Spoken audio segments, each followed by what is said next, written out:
हम सब जानते हैं कि महाभारत भारतीय कल्चर की एक बहुत ही पवित्र ग्रंथ है, जिसका मेन उद्देश्य हम सभी को सही और गलत के बीच में अंतर करना सिखाना है।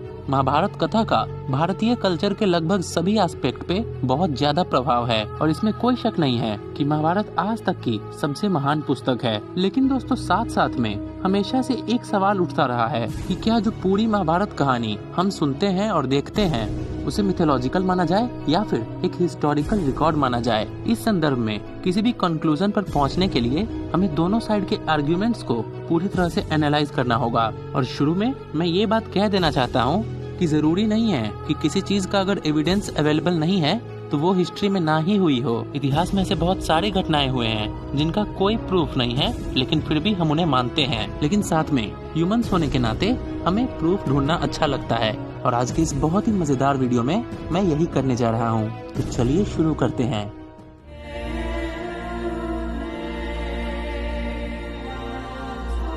इस वीडियो में मैं फैक्ट्स और एविडेंस के बेसिस पे दोनों साइड से आपको बताऊंगा और अंत में हम एक निष्कर्ष निकालेंगे। तो सबसे पहले वो तथ्य जो कि सपोर्ट करते हैं कि महाभारत एक एक्चुअल घटना है और महाभारत कथा को एक हिस्टोरिकल रिकॉर्ड के रूप में देखा जाना चाहिए। महाभारत में भरत डायनेस्टी से पूरे भारतीय लीनिएज को बहुत अच्छी तरह से दिखाया गया है। यहाँ तक कि हमारे देश का नाम भी भरत राजा के नाम पर ही रखा गया है। इस पुस्तक में भारतीय राजाओं के 50 से ज्यादा वंश दिखाए गए हैं और ये सारी जानकारी ये बताती है कि महाभारत घटना सही है।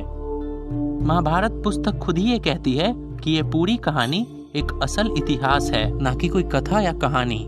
पूरी भगवत गीता खुद न खुद में एक बहुत बड़ा सबूत है कि महाभारत सच में घटित हुआ था। और भगवत गीता में भगवान कृष्ण ने कलयुग के बारे में बहुत सारी प्रोफेसीज बताई जो कि सच भी हुई।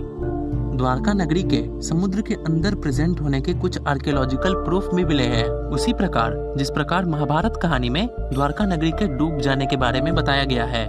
महाभारत में जिन जिन स्थानों का वर्णन किया गया है वो सारे रियल साबित हुए हैं। 35 से ज्यादा शहर ऐसे हैं जिनका वर्णन महाभारत में किया गया है, जो कि आज भी भारत का भाग है। और तो और उन शहरों में आर्कियोलॉजिकल एक्सकेवेशंस में बहुत सारी ऐसी वस्तु भी मिली है जो कि महाभारत के सच होने की तरफ इशारा करती हैं। महाभारत की कहानी रामायण की कहानी से बहुत मेल खाती है, जबकि दोनों में बहुत हजारों सालों का अंतर था, जो कि बताती है कि ये भारतीय हिस्ट्री का भाग है। विश्व प्रसिद्ध वैज्ञानिक ओपेनहाइमर, जो कि एटॉमिक बॉम्ब के आर्किटेक्ट कहे जाते हैं, उन्होंने खुद ये कहा था कि एंशिएंट इंडिया में एटॉमिक बॉम्ब्स का प्रयोग किया गया था, जिनका वर्णन महाभारत पुस्तक में भी किया गया है। पूरी महाभारत पुस्तक लगभग 1 लाख श्लोक में है और सारी जानकारी एक साथ जुड़ी हुई है। ये तभी संभव है जब महाभारत एक रियलिटी है। मॉडर्न इंडिया के कुछ साइट्स पे, जो कि महाभारत के कुरुक्षेत्र के नजदीक में है, वहाँ पे रेडियो एक्टिविटी के सबूत मिले, जो कि अतीत में हुए किसी भयानक युद्ध की तरफ संकेत करते हैं। ये सारे आर्ग्यूमेंट्स ये इंडिकेट करते हैं कि महाभारत युद्ध एक रियलिटी है। अब हम जाएंगे उन आर्ग्यूमेंट्स की तरफ जो कि महाभारत के होने पे संदेह करते हैं।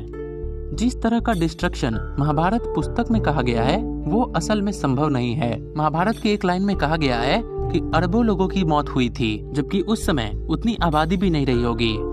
महाभारत का टाइमलाइन भी बहुत कॉम्प्लेक्स है। ऐसा कोई क्लियर प्रूफ आज तक नहीं मिला जो कि ये साबित करे कि महाभारत कब हुआ था। डिफरेंट एक्सपर्ट डिफरेंट डेट्स बताते हैं और बहुत एक्सपर्ट तो ये कहते हैं कि महाभारत एक आयरन एज टाइम का इंसिडेंट है।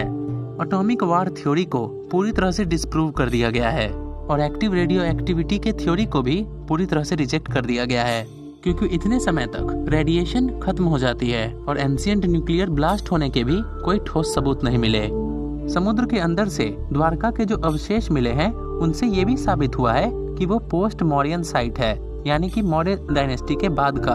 और एक्सपर्ट्स का ये भी मानना है कि उस शहर का स्ट्रक्चर महाभारत में बताए गए डिस्क्रिप्शन से अलग है। रही बात कहानी में रियल प्लेसेस के होने की, तो ऐसी बहुत सारी फिक्शनल स्टोरीज लिखी गई हैं जिनमें रियल प्लेसेस यूज किए जाते हैं और यहाँ तक कि रियल कैरेक्टर्स भी यूज किए जाते हैं। हस्तिनापुर, कुरुक्षेत्र और पानीपत के आसपास जब आर्कियोलॉजिकल एक्सकेवेशंस किए गए तो वहाँ से जो वस्तुएं मिली वो आज से लगभग 3000 साल पुरानी बताई जाती हैं, जो कि महाभारत के बताए गए टाइम से बहुत अलग है। बहुत सारे एक्सपर्ट्स ये भी मानते हैं कि रीटेलिंग और वर्ड ऑफ माउथ से पूरे महाभारत कहानी को बदल दिया गया है और जिन इवेंट्स को हम देखते हैं और पढ़ते हैं वो रियल नहीं है, उन्हें बाद में ऐड किया गया है।